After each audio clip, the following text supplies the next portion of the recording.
आज हामी दुधौलीको आइकोनिक स्थान शहीद पार्क घुम्नको लागि सपरिवार आफ्नै घरबाट जाँदैछौँ। यो सानोतिनो एउटा तीर्थस्थल पनि हो,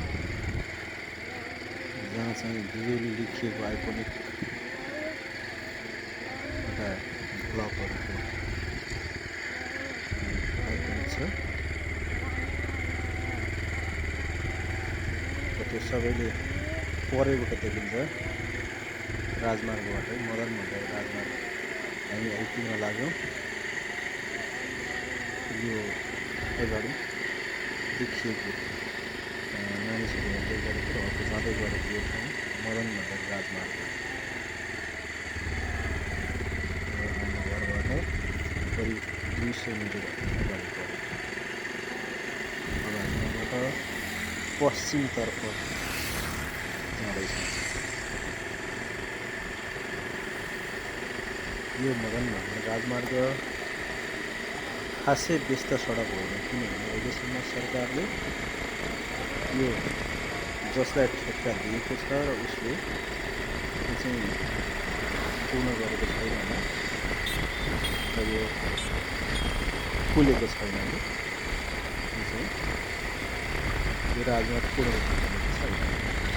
तथापि मानिसहरू वैकल्पिक राजमार्गको रूपमा आवत जावत गर्नको लागि यही सडक प्रयोग गर्ने गरेको पाइन्छ।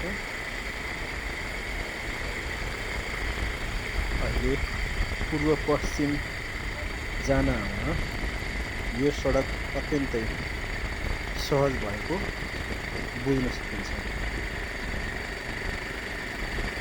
त्यतिखेर हामी लक्ष्मीमा भन्ने स्थानमा पुगेका छौँ। यो हो लक्ष्मीमा। यहाँबाट हामी 12 नम्बर 13 नम्बर 15 नम्बर जाने रातमाटा हुँदै जाने बाटोहरू पाइन्छ। तर हामी अगाडि सिधै पर्छौँ। अहिले हामी लक्ष्मीमार्गबाट झुलखोरा बायाँतर्फ झुलखोरा जाने बाटोहरू थियो। यसलाई पनि हामी छाडेर अगाडि बढ्दैछौँ। हामी केही क्षणमै हाम्रो गन्तव्यमा आइपुग्नेछौँ।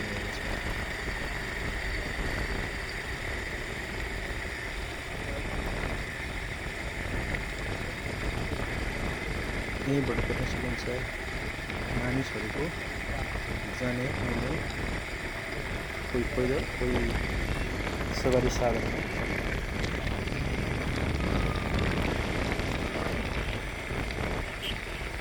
हामी लगभग माथि देख्न सक्नुहुन्छ, लगभग आइपुगेको छौँ।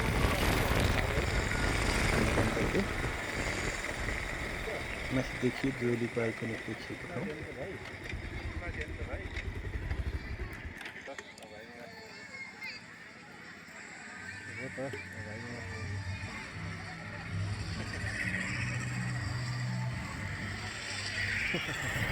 देख्न सकिन्छ दुधौली आइकोनिक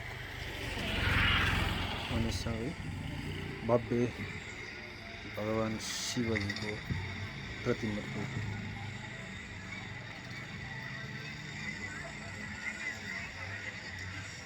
त्यहाँ घुइँचो पनि देखिन्छ।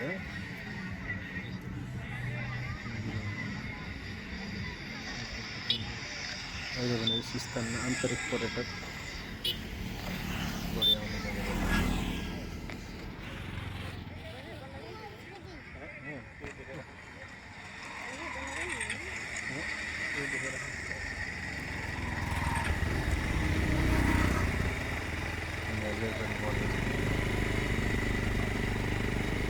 यहाँबाट बाटो जानुपर्नेछ र यो स्वागतको भव्य शहीद स्मृति पार्क